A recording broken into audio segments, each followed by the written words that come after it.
안녕하십니까, 미제 목사입니다. 오늘은 제가 옛날에 가지고 있었던 차 얘기를 한번 해볼게요. 원래는 그 차 갖고 있을 때 동영상을 찍어야지라고 계속 생각을 했는데 계속 시간이 사는 게 바쁘다 보니 미루다가 차가 이제 없어지고 나서야 얘기를 하게 됐습니다. 제가 오늘 얘기하려는 차는 그 쉐비에서 나온 그 볼트라는 차예요.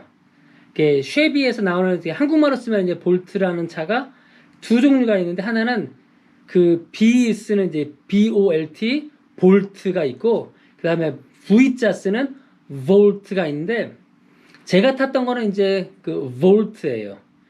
이게 그 볼트라고 쓰는 BOLT는 그 순수 전기차인데, 제가 탔던 거는 이제 일반적으로는 플러그인 하이브리드라고 부르는 차고, 쉐비에서 광고할 때는 플러그인 하이브리드라는 말을 안 쓰고 그 EREV, 그러니까 주행 거리가 늘어난 전기차라고 이제 표현을 했어요. 그래서 이제 그 기름도 넣고 전기 충전도 해요. 그래서 그 기름을 그러니까 전기 충전을 하면은 전기로만 달리는 게 50 몇 마일 정도 달리게 돼 있고요. 그 다음에 이제 50마일 정도로 또 기름으로 달리기 때문에 그 두 개를 다 합치면 이제 400마일 정도 좀 넘게 주행을 할 수가 있습니다. 근데 이제 그 전기만으로 갈 때는 광고하기에는 53마일을 달릴 수 있다고 그래요. 근데 이게 그 다른 플러그인 하이브리드 차들하고는 비교도 안 될 정도로 긴 거리거든요. 제가 예전에 봤던 기아나 일본에서 나온 플러그인 하이브리드, 또 다른 플러그인 하이브리드를 봤을 때 20 몇 마일, 29마일 그 정도로 보통 가요. 근데 요것만은 제가 샀던 쉐비 볼트, 이거는 53마일. 그러니까 키로로 따지면 이제 85마일 정도를 달릴 수가 있어요, 광고로는. 근데 이제 그 제가 실제로 여러 해 동안 그 타면서 그 보니까 실제로 달리는 거리는 이제 여름에는, 그러니까 봄부터 가을까지 춥지 않은 때에는 56마일 정도, 그러니까 90km 정도를 달려요. 전기로만 충전하면 90km 정도를 달리고, 근데 겨울이 돼서 날씨가 추워지잖아요. 그러면은 온도에 이게 되게 민감한데 상당히 추운 날이에요. 영하 10도 이하로 떨어지고 그랬을 때는 한 그 계기판에 표시된 거는 32마일 달릴 수 있다고 나오는데, 그게 이제 50km 정도 되는데 실제로는 그렇게 못 달려요. 그리고 이제 그 차의 기능 중에 이제 엉덩이 따뜻하게 해주는 이제 그 시트 워머가, 그러니까 엉따가 있고, 핸들 따뜻하게 해주는 핸따가 있고, 그 다음에 히터를 틀면 이제 또 뜨거운 바람 나오죠. 근데 그런 것들을 쓰게 되면은 전기가 그냥 미친 듯이 쫙쫙쫙쫙 떨어지는 게 보여요. 그래서 이제 그 히터도 전기로 돌리는데, 그래서 여기 그 옵션 중에 엔진 어시스티드 히팅이라는 게 있어요. 그래서 이제 그거를 쓰면은 히팅이 필요할 때는 엔진이 돌아가서 엔진 열로 그 차를 따뜻하게 하고 전기 안 쓰고, 대신에 그 엔진으로 이제 발전을 해서 그 배터리를 충전을 시켜주죠. 그래서 이제 가게 되는데, 제가 다른 하이브리드 차는 안 타봐서 알 수가 없는데, 엔진이 그 전기가 다 끝나면 엔진이 직접 차 바퀴를 돌린다고 그런 식으로 얘기를 들었는데, 이 쉐비 볼트의 특징은 엔진은 주행에 관여하지 않아요. 그러니까 배터리가 다 떨어졌을 때 그 엔진이 차 바퀴를 돌리는 게 아니라, 엔진은 이제 그 1500cc짜리 엔진이 있는데 엔진이 막 돌면서 그 발전기 역할만 해요. 발전을 해서 그 충전을 해주고, 그 전기를 가지고 차가 이제 그 전기 모터가 돌아가서 주행을 해요.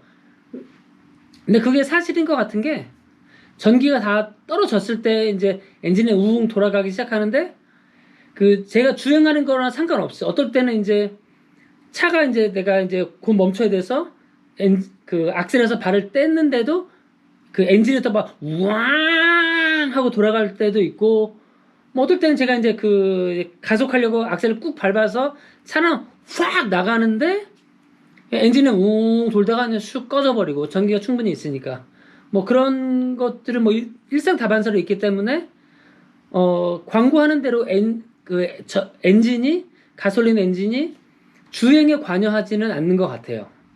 뭐 어쨌든 그래서 전기로 달릴 때는 일단 전기차니까 좋은 장점들이 정말 조용해요. 너무 조용하고 그 다음에 가속력이 장난 아니에요.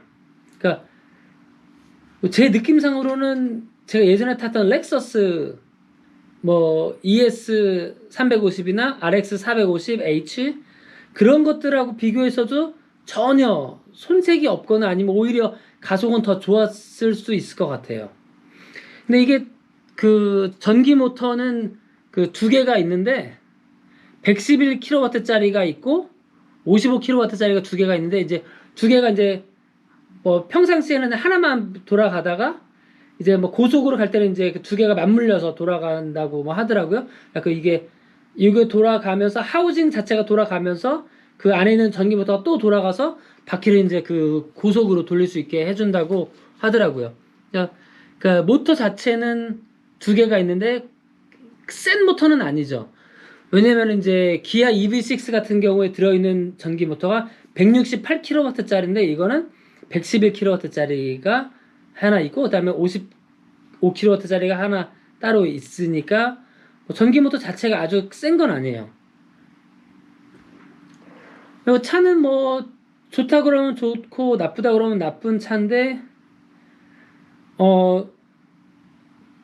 얼마나 달릴 수 있는지 그거는 그 광고하기에는 1갤런당 석유 가솔린 1갤런당 106마일을 달릴 수 있다고 하는데 요거를 이제 그 킬로미터로 환산하면은 1리터당 휘발유 1리터당 45km를 달릴 수 있는 거예요. 근데 제가 이제 그 여러 차를 쭉 타면서 그 평균 낸 그 실제 값은 그 114예요. 그러니까 1갤런 휘발유 가지고 114마일을 달릴 수 있으니까 그걸 1리터로 치면은 48km를 달릴 수 있어요. 그래서 뭐 나쁜 거는 아니죠. 꽤 좋죠. 그래서 기름을 그러니까 제가 장거리를 아주 많이 뛰지 않는 이상은 한 뭐 두세 달에 한 번씩 그냥 기름을 넣었던 것 같아요. 뭐 겨울에는 좀 더 자주 하죠. 왜냐면은 전기가 금방 닳아버리니까. 그리고 또 좋은 점 중에 하나가 이제 회생제동이 있는데 이거는 그 일부러 그런 건지 아니면 기술이 부족해서 그런 건지 모르겠는데 그 차 브레이크를 밟으면 자동으로 회생제동이 들어가거든요. 일반적인 전기차는. 얘는 그렇지 않아요. 브레이크 밟으면 그냥 전통적인 가솔린 차들의 브레이크가 그냥 그대로 밟혀버리고 회생제동은 핸들 밑에 그 누르는 버튼이 있어요. 그거를 당겨서 누르면은 그때 이제 회생제동이 돼요. 그래서 이제 회생제동이 꽤 강해요. 그래서 뭐 고속도로에서도 브레이크를 거의 써본 적이 없고 평상시에서도 이제 그 속도를 줄일 때는 제가 브레이크를 밟은 적이 정말 거의 없고 다 멈출 때 이제 회생제동으로 쭉 속도를 줄여서 뭐 5마일 그 정도까지 속도 줄이고 나서 이제 그때서야 이제 실제 브레이크를 밟아서 그 차를 멈추죠. 그러니까 차를 멈추는 거 아니면은 브레이크를 밟는 일이 이 차를 폐차할 때 그 고장날 때까지 쓰면서 전혀 없었어요. 뭐 그래서 좋은 점은 브레이크 패드가 안 달아요. 제 그 아내가 갖고 있는 차가 현대 산타페인데 그럼 5년 됐을 때 브레이크 패드랑 그런 거를 싹 다 교체를 했거든요. 새 걸로. 근데 이 차는 8년 탔을 때까지도 브레이크 패드가 거의 새 거 같이 상태가 정말 거의 새 거 상태였어요. 뭐 그리고 또 이제 사소한 건데 좀 좋았던 거는 이제 그 버튼에 이렇게 자동차 열쇠 버튼 있잖아요. 그걸 이제 뭐 무선 시동도 뭐 누르면 시동 걸리고 뭐 다 되는데 그 중에 하나가 꾹 그 락 버튼이 있고 이제 문 잠그는 버튼, 문 잠금 해제하는 버튼이 있는데 잠금 해제 버튼을 꾹 누르고 있으면 멀리서 꾹 누르고 있으면 그 모든 창문이 쭉 다 열려요. 끝까지 다 열려요. 그게 이제 그 여름에 그 날씨 되게 더울 때 차까지 걸어가면서 미리 그냥 그게 꽤 멀리서도 그게 되더라고요. 꾹 누르면은 창문이 싹 다 열리면서 그 뜨거운 김이 막 쭉 빠져줘서 그거는 좋았어요. 근데 이 차가 단종이 됐어요. 단종이 뭐 안 좋은 점이 있으니까 단종됐겠죠. 그래서 단종된 이유는 다음 영상에서 제가 얘기를 또 해보도록 하겠습니다. 그러면은 오늘은 네, 미제 목사였고 쉐비 볼트의 뭐 특징과 괜찮았던 점들에 대해서 얘기를 해봤습니다. 네, 여러분 새해 복 많이 받으시고 건강하시길 바랍니다.